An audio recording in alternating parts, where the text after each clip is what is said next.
लेकिन गहलोत साहब के मुख्यमंत्री निवास पर एक पैर में कील घुस गई। पायलट साहब को भी बुलाया था, गहलोत साहब को भी बुलाया था, कील घुस गई तो एसएमएस में गए। और पट्टे को आप ढंग से देखना, कभी कोई कील लगती है तो एक पैर में ही लगती है, दो में नहीं लग सकती। एक पे पट्टा बंध रहा है पाजामे पर कि शासन सचिवालय में योजना भवन में गहलोत की अलमीरा करोड़ों रुपए उगले, सोना उगले और केवल एक डिप्टी डायरेक्टर को गिरफ्तार करके इतिश्री कर दी जाए। बोल रही थी हमारी बहन जी, कह रही थी सोती सरकार को जगाने के लिए आए। जगाना नहीं है, इस सरकार को स्थायी रूप से सुलाने का काम अपन को करना कि बाद में लौट के नहीं आए। और भारतीय जनता पार्टी प्रचंड बहुमत से जीत गया है। एक दिन मैंने अखबार में पढ़ा भी था, फोटो भी देखा था, आपने भी देखा होगा। मैं भी मंत्री रहा हूं, मुख्यमंत्री के निवास पर बहुत बार गया हूं, लेकिन गहलोत साहब के मुख्यमंत्री निवास पर एक पैर में कील घुस गई। अब कील कहां से आती है पता नहीं, और कील इसलिए घुसी कि उस दिन केंद्र के हाईकमान ने, कांग्रेस के ने पायलट साहब को भी बुलाया था, गहलोत साहब को भी बुलाया था। कील घुस गई तो एसएमएस में गए तो खड़गे जी का बयान और फोन वीडियो आपने देखा होगा कि गहलोत साहब अब तो इस पट्टे को खोलो।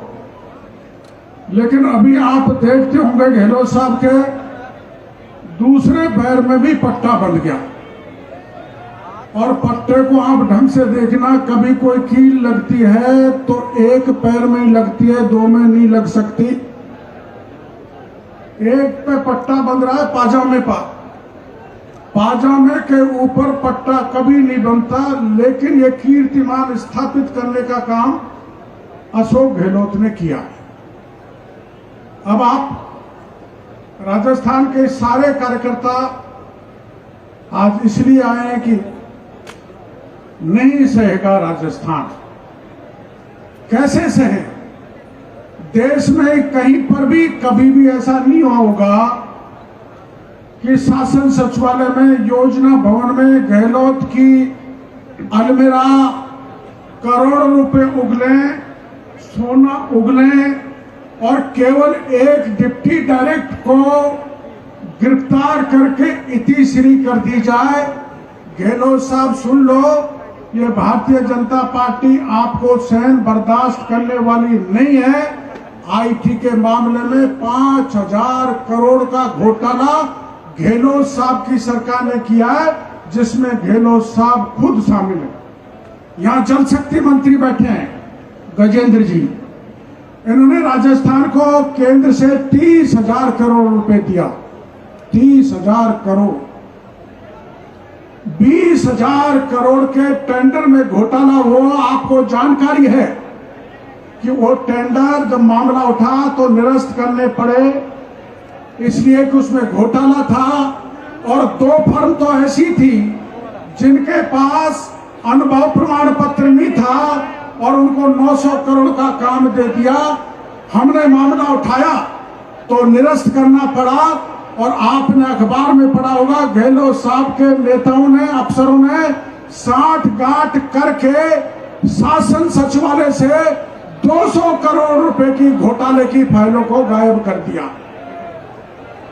जल जीवन में घोटाला, खान में घोटाला, और मैंने वैभव गहलोत का बेटे का भी मामला उठाया था। फिर मैं गहलोत साहब इस बड़ी सभा में आप पर खुद पर आरोप लगाना चाहता हूं कि आपका बेटा यहां से काला धन को भेजता है मॉरिशस के रास्ते से, और हजारों करोड़ रुपए वो स्वाइप होकर अपने यहां पर आते हैं। और बेरोजगारों के साथ जो अन्याय हुआ है वो आप जानते हैं राजस्थान में 67 लाख बच्चों ने परीक्षा में भाग लिया। 10 परीक्षाओं के पेपर आंदोलन के कारण निरस्त करने पड़े। लेकिन गहलोत साहब, मैं आपको पूछना चाहता हूं कि वहां पर लिखा हुआ डीपी जारौली का बयान कि राजनीतिक संरक्षण में कराया गया पेपर लीक, ये डीपी जारौली का बयान है। तो राजनेता कौन कौन है जिन्होंने पेपर लीक किया, उन पे आज तक शिकंजा क्यों नहीं कसा? शिकंजा करना तो, कसना तो दूर की बात, उल्टी डीपी जारौली को क्लीन चिट दे दी। एसओजी ने आज तक उसको पूछा तक नहीं। आरपीएससी का मामला उठाया गया, हमने कहा आरपीएससी से पेपर लीक हुआ है। और आपको पता है आरपीएससी के बाबूलाल कटारा तो भीतर है, लेकिन चेयरमैन बाहर है। मुख्यमंत्री की कृपा है, चेयरमैन जेल में नहीं जा सकता। इसलिए चाहे किसानों पर अत्याचार हुआ, किसानों ने आत्महत्या की और 20,000 किसानों को कुर्की के नोटिस दिए। किसान परेशान है और महिला दलितों पर सर्वाधिक अत्याचार हुआ है। आपको पता है अरुण सिंह जी गए थे, धरना हमने दिया था। एक दलित युवती को रात के 1:30 बजे उठाया गया, उसके साथ रेप किया गया, उसके गोली चलाई गई, गोली से नहीं मरी तो उस पर तेजाब डाल दिया, और तेजाब से भी नहीं मरी तो उसको एक कीओ में डाल दिया।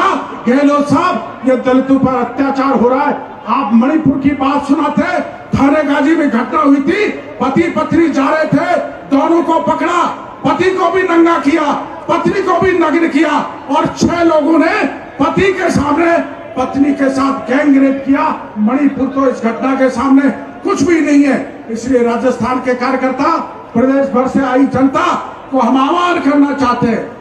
अब ये बोल रही थी हमारी बहन जी, कह रही थी सोती सरकार को जगाने के लिए आए।